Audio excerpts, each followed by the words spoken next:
Hello everyone. So welcome back to our classes. And in our today's class, we are going to learn one new chapter related with your history of class 8th. So I hope you all will listen this video very carefully and understand the concepts. So let's start our today's class. So first, students, here I have some pictures for you. You need to give me the answers of some questions. So let's start. So my question number 1 is why Britishers come to India? What was the reason behind why they are coming to India? Yes, very good. So Britishers came to India for the purpose of trade. And what was the name of their company? It was hidden in these pictures only. You can observe them and tell me what was the name of their company. Very good. It is East India Company. Good students. So how students this East India Company is getting the profits or expanding their business in India? What was the different factors or things due to which they are able to expand their business? Yes, with the help of they get raw material from India and then transport it to their own country and then make the final goods and finally get or earn a lot number of profits. So this is how East India Company primarily works in India.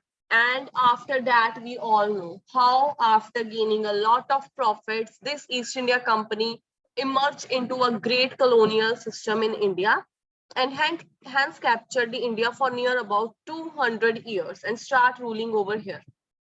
So in our today's class, we are going to learn one of the most important or interesting topic, that is weavers, iron smelters, and factory owners. So we will learn how in the British time, this weavers, smelters, and iron worker, factory owners, they work and do the things. So we will learn about this in our today's class. So student, first I have one map for you. So you need to tell me what this map is representing and what different states that are highlighted over there, what they are representing to us. Yes, very good. So this is basically a map of India and showing those areas that are growing wheat and jute. Good. So now tell me which states are growing cotton in India? Yes, some parts of Rajasthan, Gujarat, Maharashtra is here, Karnataka is here, Andhra Pradesh, parts of Punjab and Haryana also, and this Tamil Nadu.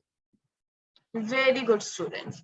And why, like you can see in this map, mostly this cotton is spread in southern India or this near about in this region, the region of Maharashtra, Karnataka, or Gujarat and Madhya Pradesh. So why only this region is having the huge amount of cotton production? What will be the reason? Very good. This is because of the availability of black soil. We all know this region is have a very rich amount of black soil present over there. So that's why people over here are able to cultivate cotton in a good amount. Good. So now let us understand the Indian textile and the world market. So first tell me, how will Indian textile grow? This will grow only with the help of high amount of cotton. So the situation of Indian textile in near about, we are talking about the time period is 1750. So in this time period, India is one of the largest, or you can say the biggest world producer of this cotton textile in 1750s. And why it is the biggest or the largest producer? What can be the reason behind this? Yes, so the reason is the high amount of cotton we have, due to which the industry or the raw material we can find And the other reason is the fine quality of this cotton and the craftsmanship which we have. So these are some of the major reasons due to which we have the largest, or India is the largest producer of cotton textile. And the factors are like fine quality, craftsmanship, and one thing is like we are having the good production of cotton in India. And in near about in 1750s, you need to remember this, we are talking about 1750s. So in 1750, India was exporting his or doing trade with the Southeast Asia, West Asia, and Central Asia. So the trade of cotton textile is somehow limited to the parts of Asia only, like these parts. Here we have West Asia, like this parts of Iran, Iraq, Afghanistan, Kabul, and here in East Asia, and then with the Central Asia also.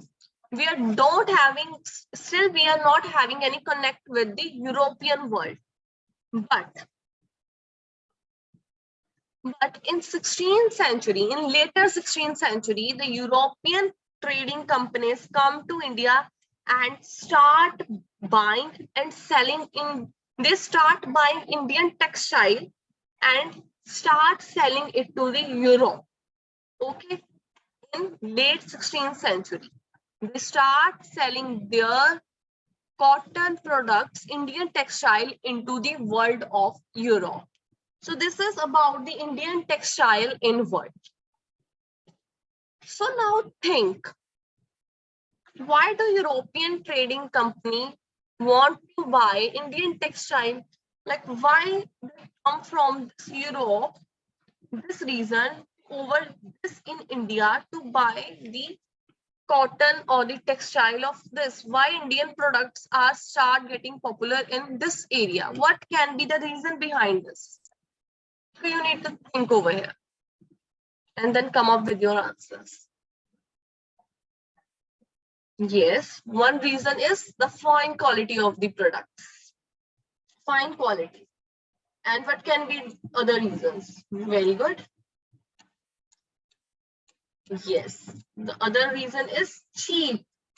Like they are cheap in nature as compared to the other ones. They are cheap in nature. Indian textile is cheap, so they can able to earn more profit because of this cheap nature of Indian textile. And the another reason is like high profits. They are able to earn the high profit. And what about other reasons? Yes, you can think about the other geographical factors also. Yes, the quality of cotton. The quality of cotton. That is also one of the major reasons due to which they are more interested in Indian textile. Very good, students. So here I have one question for you. You need to fill this gap over here. I have given the gap. Okay, and you need to fill. From that century, European trading companies began buying Indian textile and start selling them in Europe. So in which century this transition happened? When Indian textile is not only limited to Western Asia, but also it starts spreading in the European world. So what was the time period of century? Very good. So the answer over here will be 16th century. Very good, students. So here I have some interesting pictures for you. So in first picture, what are you able to see? Yes, it is written over here, Aryavarta. Very good. And now what about this? Which name is given over here? Yes, it is Bharata. Or you can say Bharat. And then about this map, what are the different things or names are being mentioned? Ottoman Empire is there, very good. And Hindustan. Hindustan is written, good. And then finally what we can see. And then India. Good, very good. So this different names, Aryavarta, Bharat, Hindustan, India, all these names represent which country? Yes, India. So these names were given given to India only. So is these names are given in different time period? Like, can you recognize in which time period we call India as a Aryavarta or Hindustan? Yes. So during the period of Mahabharat, like a very ancient period, like during the Mahabharat period, we usually call India, or it was referred as a Aryavarta. And then time passed, the India was known as what? Bharat. And in which time period we call India as a Hindustan? What do you think? Which was that time period? Yes, it was during the time period when Muslim rulers came to India. So then we start calling India as a Hindustan. And then finally the term India. From where this term is derived? The answer is there on the picture only. Yes, so it is derived from the river Indus. Okay, so from Indus, we start calling the India. Okay, so the name is derived from the Indus River. So students, what do you think? This different timeline, this different names given to a particular country or a thing, what does they represent to us? Yes. So these different names given in the different time periods give us the knowledge of those time period. Like in Aryavarta time, when Aryavarta is called to India during the Mahabharata time, we can get the knowledge of those time. And then from Hindustan, we can get some kind of perception in our mind what was and why this term is given to India only.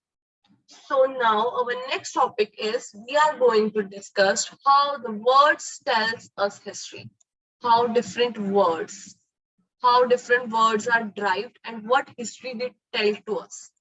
So let us understand. So our first thing is like European traders.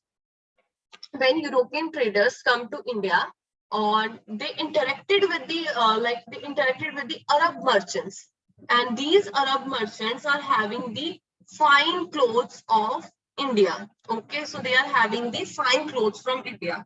When these Europeans sees their clothes, the clothes that Arab merchants having, they see like they are having the Mosul, the place in Mosul, they are having Mosul, okay? They are having the cotton textile at the place of Mosul, which was further termed as Muslin. And these Muslin is basically the woolen textile. The Muslin is referred to the woolen or wool textile. And when Portuguese came to India, they came to India. We all know like why Portuguese came to India. They came to India in the search of spices. And in the search of spices, they first landed in Calicut. Okay, Calicut is what? Kolkata. So they landed in Kolkata. And in Kolkata, they find a cotton textile, and that they took back to their own country, Portuguese, and where it called as a calico. Okay, so Portuguese come in the search of spices at Kolkata, Calicut, you can say, but they find their what? Cotton textile, and that cotton textile, when they took back to their own country, it was termed as calico. So these two names were given because of the historical influence or the place influence to the different cotton textiles.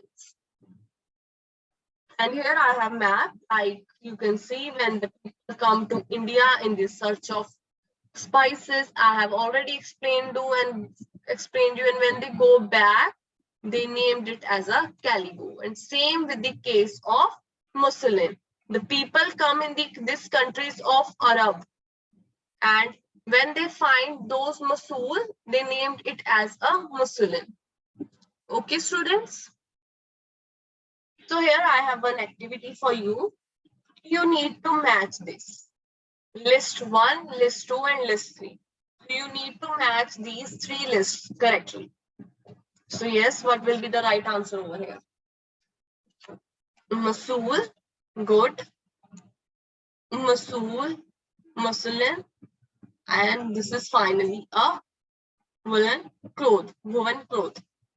And then Calicut is a name of place from where the term calico is derived, and that is basically a cotton textile. Very good. So moving toward one question, here you need to answer. European traders first encountered fine cloth from India in, so where they encountered? What was the place where they encountered and get the fine cloth? Yes. So the answer is Mosul in Iran. Very good. So here I have one interesting picture for you. You need to observe this and then come up with your observation. Like what are you able to observe from this picture? Yes. So what do you think? Which things are being mentioned over here and what it represents? Yes, very good. We can see over here, it is a list of goods to be provided in the Bay of Bengal. So basically it is a list of different goods. Very good. And what was the time period it mentioned over here? Which time period is this? Yes, in the year of 1730. Very good. And what do you think? Like which good is this that are being mentioned over here? Which good is this?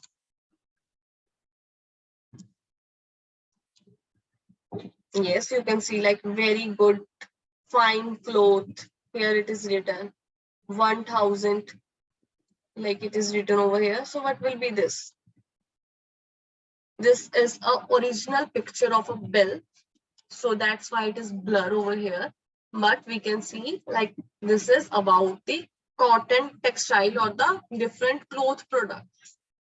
So different names were given to the textile industries. Okay, so in the book or in this bill which we have seen, there are 98 varieties of cloth, cotton and silk clothes were mentioned. Okay, cotton and silk clothes were mentioned, and these cotton clothes were known by different names. Okay, these cotton clothes have different names in different areas, like they were known with chintz, bendamin, koshka, and khas. Okay, so these were the different names given to the different cotton textile industries, and these names have the influence of different areas. Like different areas have the different influence on the different names. Okay, so that's why we can say like these names are not familiar to us, or they are having some kind of different pronunciation, like chins, bendamin. This is how they are different because they have regional influence on them. And apart from these 3 categories, there were also other clothes that are being mentioned in those books, and they are originated from the places of India, from different places of India only, like Kasim Bazar, Patna, Kolkata, Odisha. So from these different places, the other clothes are being also originated. Okay, students. So moving toward one, like you can see over here, we have some pictures related with chintz. Like in chintz, you can say the print is given to the whole cloth, like whole the same or the similar kind of print is given to the whole cloth, whereas in bendamin we have border in the sides. Okay, so first we have borders and then we have design in the center. And in course, here some kind of design is given.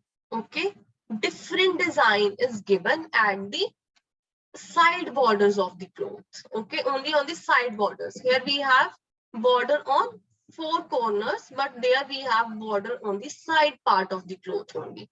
So this is how these clothes look like. So here I have one interesting question for you. You need to answer like how these different names of textile tell us the popularity of Indian textile in the Western world. Okay, so how these different names tell us the popularity of the Indian clothes. So yes, you can think on this for a while and then we will discuss. Yes. So these different names, like the names I have already mentioned you, like there we have the influence of what? The influence of regional people or the regional language of those. So we can say like how Indian clothes are popular in those areas. They start giving their own names to them.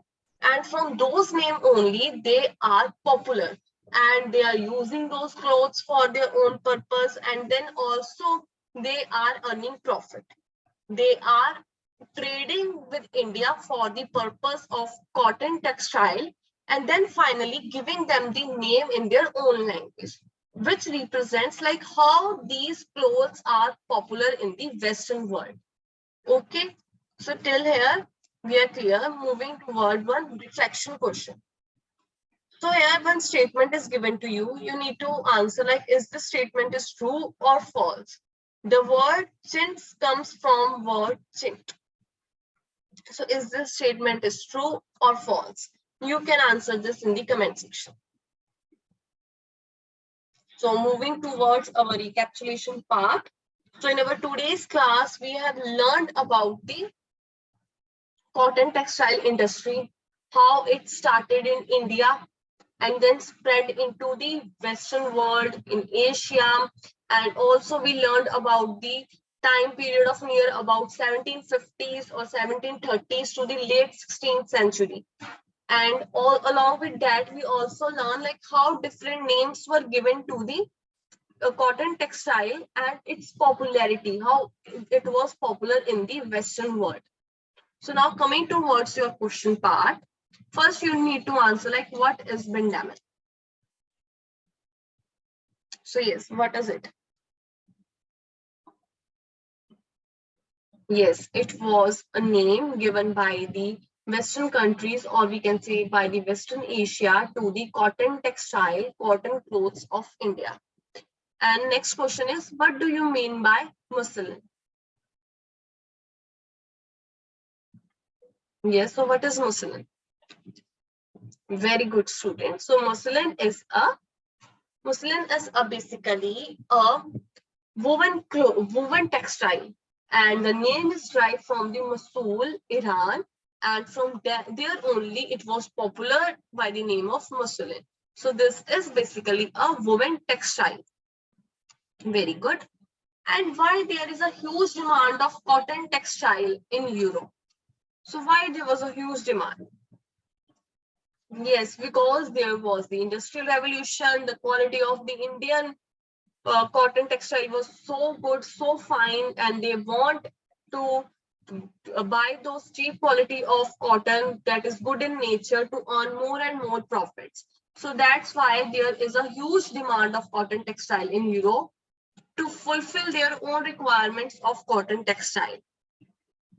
Okay, so this was about our recapitulation questions.